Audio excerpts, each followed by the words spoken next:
الله سبحانه وتعالى أن يتقبلهم عنده في عليين.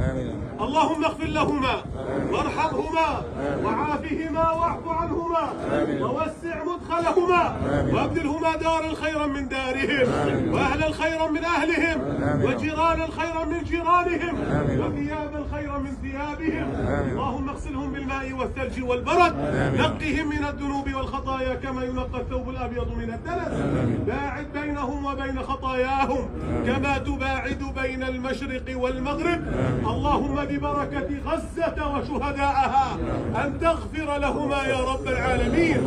اللهم صل على سيدنا محمد وآله وحصن أهل غزة بعزتك وأيد حماة غزة بقوتك وأسبغ عطاياهم من فضلك.